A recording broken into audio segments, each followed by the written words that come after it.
All right, this is the second video. If you haven't seen the first one, or I don't know what order they're gonna go in, but if you haven't seen the other one, that's my emergency bag, the one that lives at the house. This is the stuff that lives in my car. More of a get home situation. Car broke down, you know, whatever the reason, I gotta leave the car and I got a short walk, long walk. Hopefully within a day, walk or travel to get there. This is what's in there. This is just a little first aid kit that I picked up at Walmart years ago that just sits behind the passenger seat in that little pocket there. And I believe I've added some stuff to it, maybe a little bit of thing, you know, a little bit to it, but it's really basic. There's really not much in here that's gonna handle a serious issue. Some extra Band-Aids, some water purification tablets, some eye wash, a little bit of scissors, razor blades, and a suture kit. It's really just, honestly, it's a sewing kit, but if you had to try to sew up a lash, you know, a scrape. Probably more than what you do on a get home situation if you're trying to get home, but if you were injured and had to at least stop the bleeding, should be something in there to help with that at least. The bag, we'll talk about that in a minute. The bag on the outside, some heavy duty zip ties. A small pocket knife, just girth hitched so I can easily get it off, but it'll be there even if I have nothing, no knives on me, no EDC, I got a small pocket knife. Top pouch here. Now I haven't gone through this bag in a long time, so an Israeli bandage, secondary Israeli bandage, more medical stuff. This just looks like a water bladder. So if I can collect some water somewhere along the way, and what would aid me in collecting water is water purification. So a water Sawyer mini filter for collecting clean, fresh water, and that's what lives in that top pouch. Put that over there. Next pouch, a little bit more medical. Again, this is get home, so for whatever reason I gotta leave, I want to be able to make sure I get home. SAM splints. These are excellent, foldable, bendable, malleable for arm and leg, you know, breaks or sprains. So this in conjunction with the Israeli bandage to wrap it fully might help you out and get you moving when you otherwise wouldn't be able to.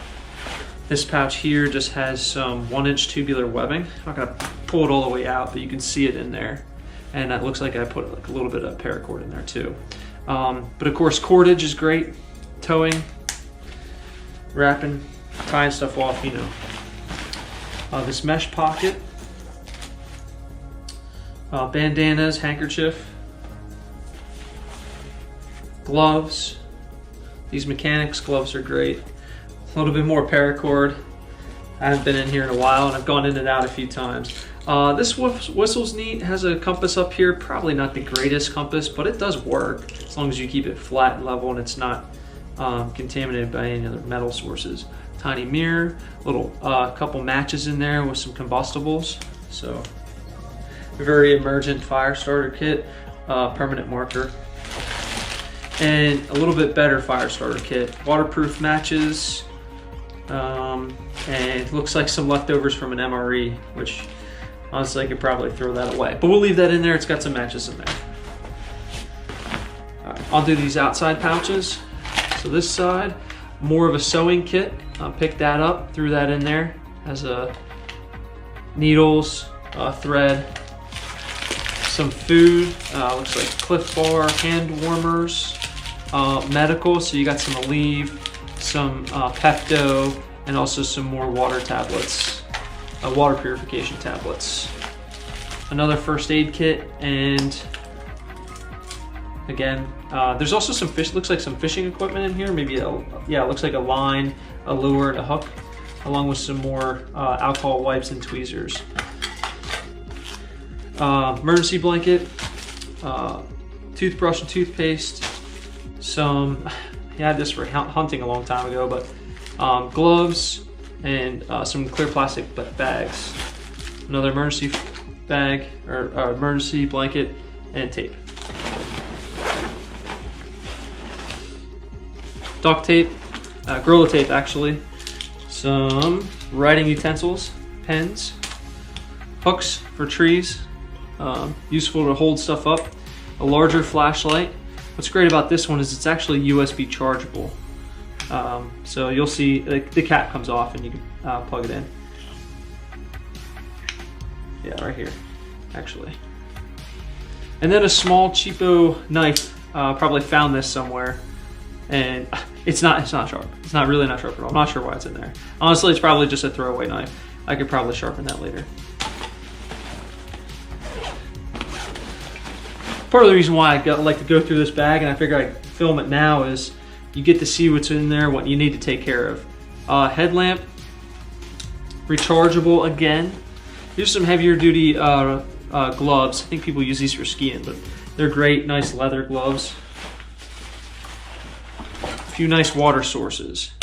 Neither one of these are double walled. They're single walled, so you can use these to heat up over a fire and boil water if need be. They're both filled, and I haven't had a problem with those at all. So another headlamp option with some spare batteries. AAA for the headlamp and AA if needed.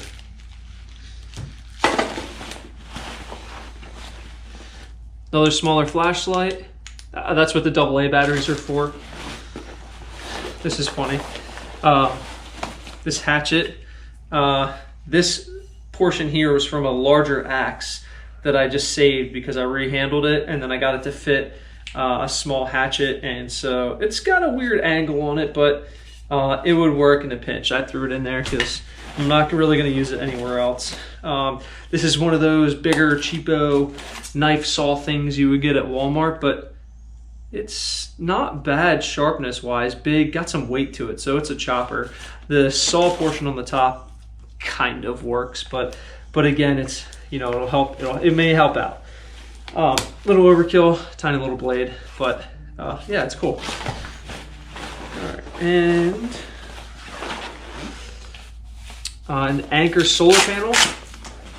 This works pretty good. I've used it. If you hit it with direct sunlight, it'll charge a cell phone in a day with good sunlight. Some extra charging cables here. So that's part of the reason why I have rechargeable stuff, is because at least in sunlight, I can recharge it. I can keep it going in case I'm on the move for more than a day, right? And some additional paracord. The only thing that's missing from this bag that I always have in it that I currently don't is a small pouch that is called like my electronics bag, and I have a small battery bank along with additional cables, so that I can use the Anker to charge up the battery bank. When the battery bank is charged, I can use that to charge other things, cell phone and my lights. And then if those start to die or get low, I can, when sunlight is available, use that to again charge up that battery bank. Right now, I know that I don't have it in here because I'm using it for a different purpose. So let me cut this real quick. All right, this one's going a little longer than I anticipated, so we'll move quick with this. Last thing that lives in my car underneath my go bag is the Ruger 1022 Takedown. This is not the original stock for it. It's the Takedown Hunter stock by Magpul. So what's great about this is the barrel portion of the Takedown. When you get the regular stock from Ruger, it doesn't have anywhere to store this except for in the bag, which is nice. But when you want to maybe take this in and of itself, you know, just it's this system, and you want to break it down maybe for storage, or throw this over my back or my shoulder, but not maybe have it together right away. It's nice because this attaches. What's also great about this stock is when you pop it open, there's a bit of storage. So you can see right here, a little bottle of cleaner. This is a bag full of rounds, maybe 75 to 100 rounds, and an additional magazine, that rotary magazine for 1022s. That lives there. In addition to that,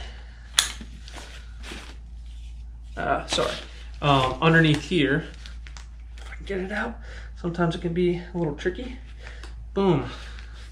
A little rubber gasket there, and then inside there's a lighter with some, like a little bit of fire starter stuff. So really, if I just grab this rifle and lift the bag, I'd be fine to take this in addition to that bag, and I'd pretty much be covered. I'd have a firearm with me, if I didn't already have one with me, and all the gear in there. But if I had this bag as well, in here are 4 of these 100-round boxes. And then when you flip over this side, a cleaning kit. And lastly, the larger BX25 25-round mag.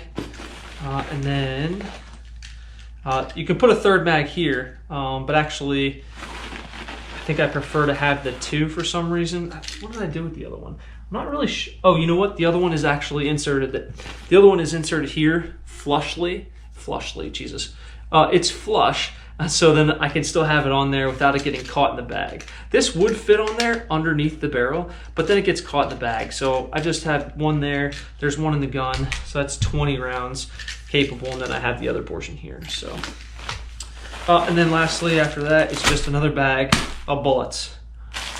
So that's it. That's the car get home system, and hopefully I don't have to use it. Thanks.